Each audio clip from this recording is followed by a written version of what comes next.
nosotros hoy estamos reportando que atendimos en el año 2004 8.900 situaciones de violencia, lo cual implica 2 situaciones más por día. Veníamos en el 2023 trabajando con 22 situaciones, ahora tenemos 24 situaciones. 1.963 de esas situaciones son situaciones de abuso sexual. Lo que me interesa decir, sobre todo en los medios de comunicación, es que no son situaciones de denuncias. Estas son situaciones efectivas de niños, niñas y adolescentes que atendió el sistema, que no son todas las situaciones de violencia que viven los niños en Uruguay, sino son las que pudimos recepcionar, detectar y captar y atender. Con las dificultades que muchas veces tenemos, que es que tenemos un déficit en el tema del seguimiento a largo plazo, porque ustedes saben que las situaciones de violencia no es que se trabajan un día o dos, por eso siempre reportamos cuál es el crecimiento anual, que fueron 2.500 situaciones más, y también los seguimientos a largo plazo, y otro debe que ahora se comprometieron las autoridades, son en realidad la reparación de daño a largo plazo. ¿Este aumento se da porque se puede detectar mejor, porque no son denuncias, son casos, pero cómo se da este aumento también? El aumento se da porque detectamos más, porque tenemos una sensibilización mayor con el tema. El CIPIA existe desde 2007 y siempre estamos reportando nuevas situaciones. También es cierto que la sociedad hoy es más consciente que los niños son sujetos de derecho y que no se los puede violentar,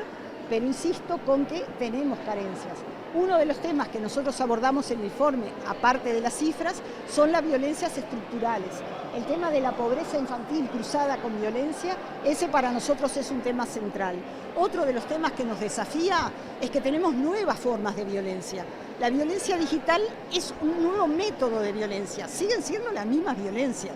¿no? Pero en definitiva hay otras plataformas que en definitiva la reproducen. Tenemos la violencia vicaria, tuvimos 4 niños muertos por violencia vicaria, que para nosotros es una de las formas más extremas de violencia de género, y eso lo tuvimos en el 2024. ¿Qué necesitamos? Necesitamos tener políticas públicas. Hoy fue muy importante la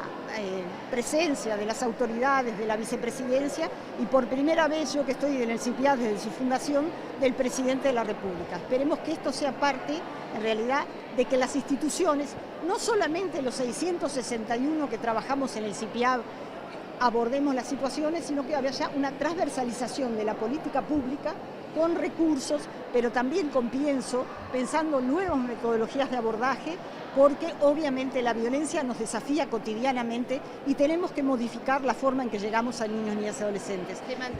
mantiene que es más en niñas que en niños? La violencia sexual se mantiene más, hay una feminización de la violencia sexual. También debemos decir que por un tema cultural,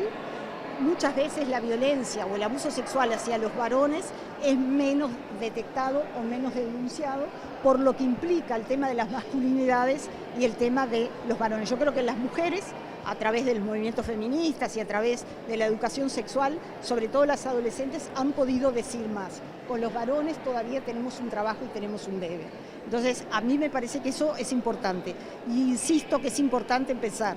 políticas públicas que cualquier institución del Estado y la sociedad civil, que debo decir que nosotros tenemos convenios, sobre todo como INAU, con organizaciones no gubernamentales para trabajar diversos temas, pero entre ellos el tema de la violencia, debemos ajustar cómo llegamos, en qué momento llegamos para poder llegar antes. Debemos decir que la cronicidad es parte de la violencia, porque como se da el 90% en el ámbito familiar, tenemos que pensar que no es fácil el develamiento por parte de los niños de que alguien que los debe cuidar, como es el familiar directo, abuse o los agreda. Entonces digo, es un trabajo complejo, pero que es un trabajo que debemos seguir encarando y nos debe seguir desafiando. No podemos estar conformes con lo que hacemos. Si hay 8.900 niños que sufren violencia, e insisto, y con toda seguridad, quizás haya más. El representante del Ministerio del Interior hablaba de niños con dispositivo electrónico, con tobilleras. ¿Cuál es la situación en ese sentido? Ese es un tema que para nosotros es un cambio radical que se sucedió, para ser sincero, a partir del feminicidio de una adolescente en el departamento de Maldonado, en donde por primera vez tuvimos menores de edad implicados en una actividad. Entonces, a partir de ahí, el Poder Judicial determina la tobillera electrónica para el agresor y el dispositivo. Para ser totalmente sincera, para mí que las víctimas tengan el dispositivo siendo menores de edad es complejo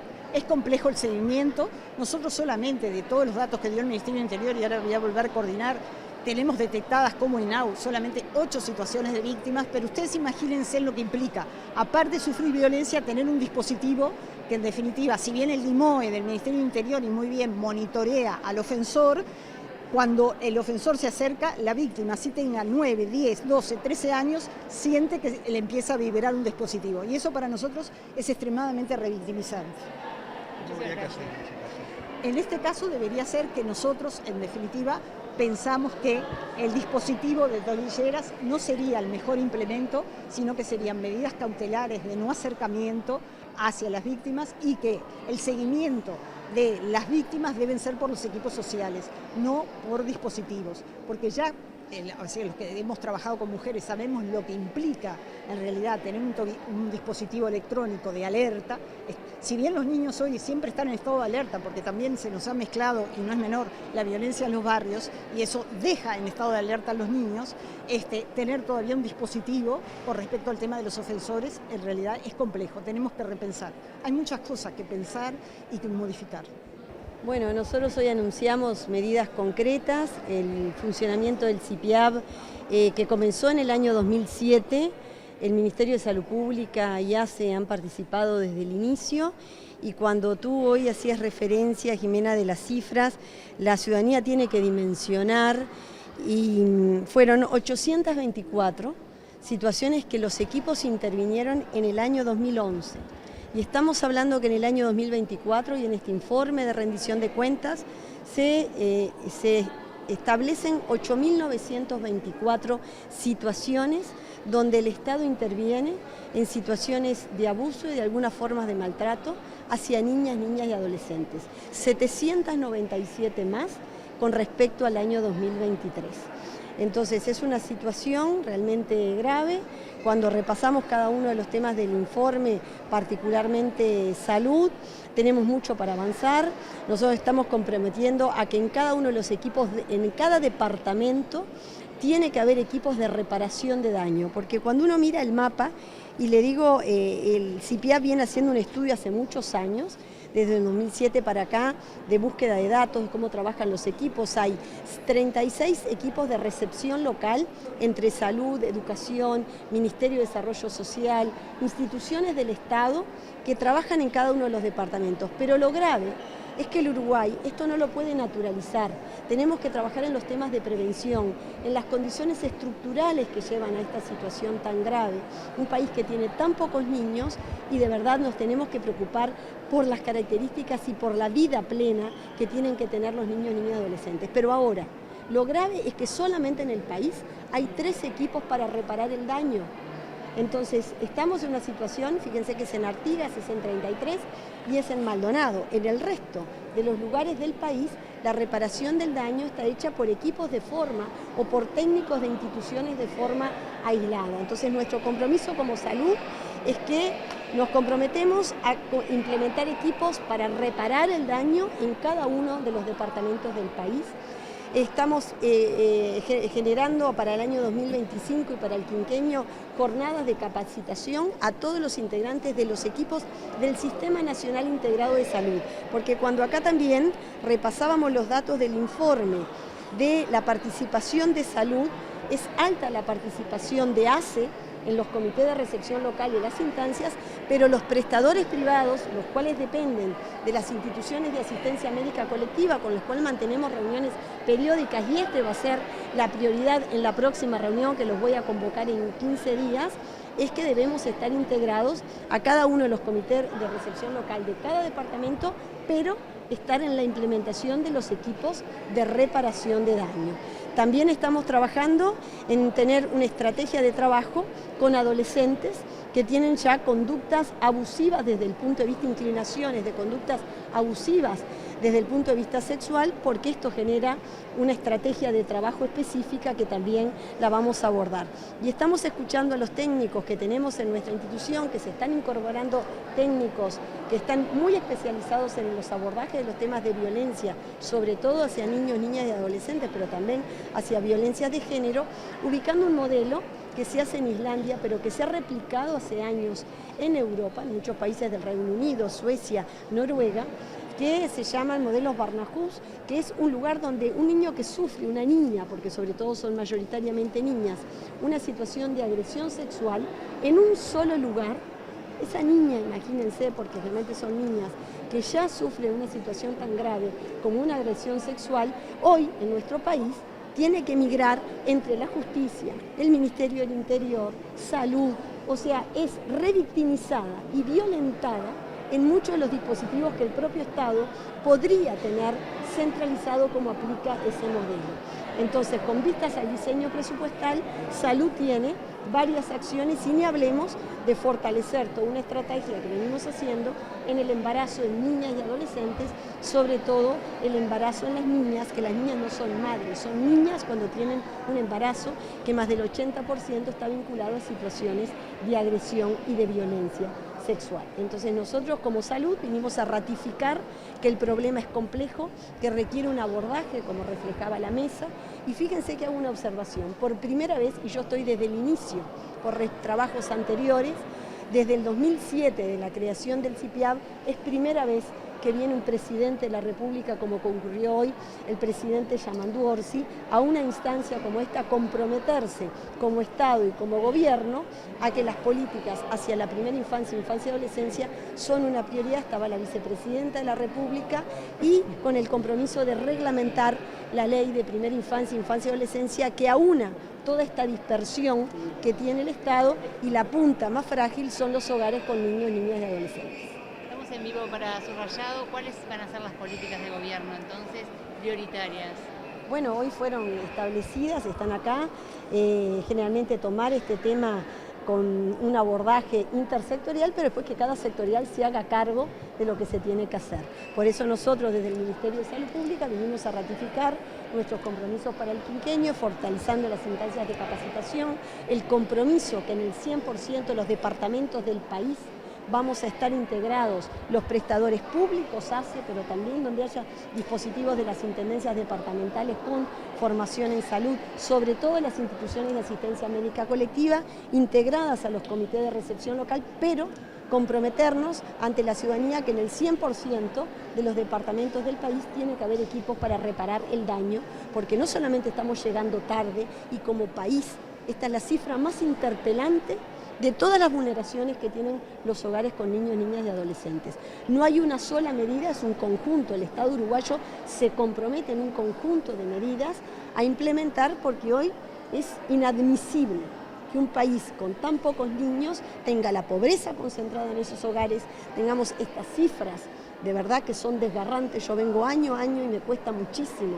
hoy esbozar una sonrisa cuando vengo a ver que año a año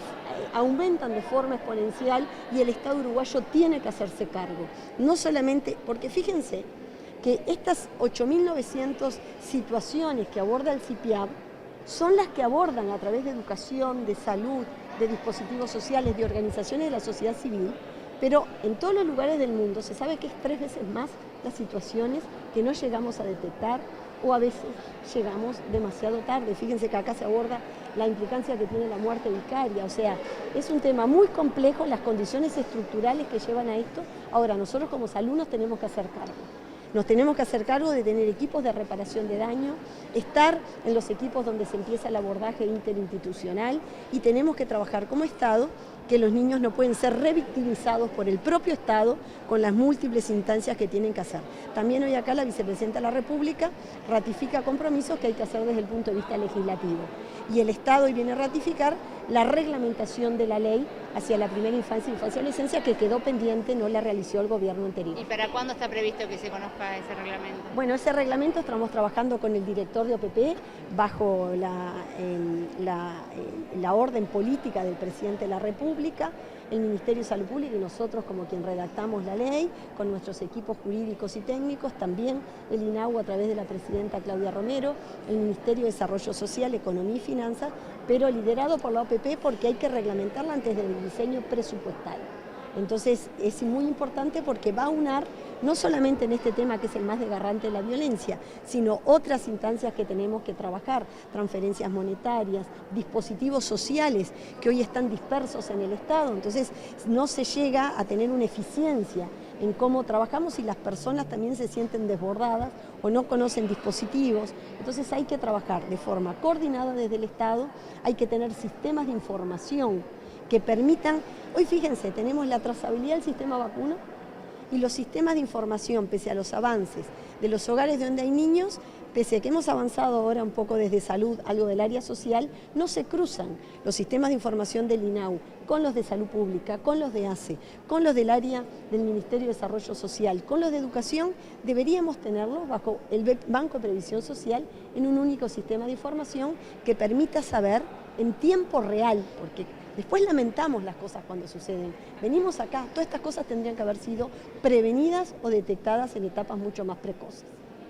Quería aprovechar y consultarle bien brevemente por qué el comunicado en cuanto a la fiebre amarilla, cuál es la preocupación que hay desde el Ministerio de Salud. Y bueno, tenemos una preocupación, ustedes han escuchado desde el presidente de Colombia y zonas de la región, que hay enfermedades emergentes, entonces estamos exhortando primero a los equipos de salud, lo mismo la semana que viene los exhorto que es y a la ciudadanía, la Semana Nacional y Mundial para las Américas sobre la vacunación, la importancia ante enfermedades emergentes, ya el COVID nos dijo que las enfermedades, la salud tiene una mirada animal, ambiental y todas esas enfermedades que parece que están quietas emergen en determinados momentos. La fiebre amarilla es una enfermedad antiquísima, pero exhortar primero a los equipos de salud a saber, pero las personas que viajan a lugares donde esta enfermedad está prevalente a vacunarse. Lo mismo nos pasa con el sarampión, que en la región hay casos de sarampión, entonces los niños entre 12 y 15 meses tienen que tener el carnet de vacunación al día y las personas que nacieron en nuestro país, porque yo nací en 66, pero a partir del año 67 tienen que tener las 2 dosis de vacunas. Lo mismo nos pasa con enfermedades que por no tener el carnet al día se dan también enfermedades que pueden ser prevenibles con las vacunas. Entonces, con la fiebre amarilla hemos tenido una alerta a través de la OPS, que hay en países de la región, particularmente Colombia y algunas más cercanas, donde se han dado casos. Entonces, la importancia en una movilidad que hay en el mundo, la gente viaja, saber que estas enfermedades son muy contagiosas, prevenibles con vacunas, pero hay que estar muy alertas y el Ministerio de Salud Pública está haciendo una vigilancia activa. Vitalicia, ¿verdad? La vacuna es una sola vez que se da. Es una sola vez que se da y bueno, y de verdad las personas que tienen la indicación hay que acercarse rápidamente a través de todos los métodos que estamos tratando de acercar a la ciudadanía un Ministerio de Salud que a través de las redes, de su página web, sepa cómo manejarse. Pero para la fiebre amarilla es una única vez, es una vacuna que hay que dársela 10 días antes de viajar, ¿ah? Tiene efectos secundarios que también hay que tenerlos en cuenta, pero lo que no podemos hacer es no estar alertas y permitir que esa enfermedad entre al Uruguay.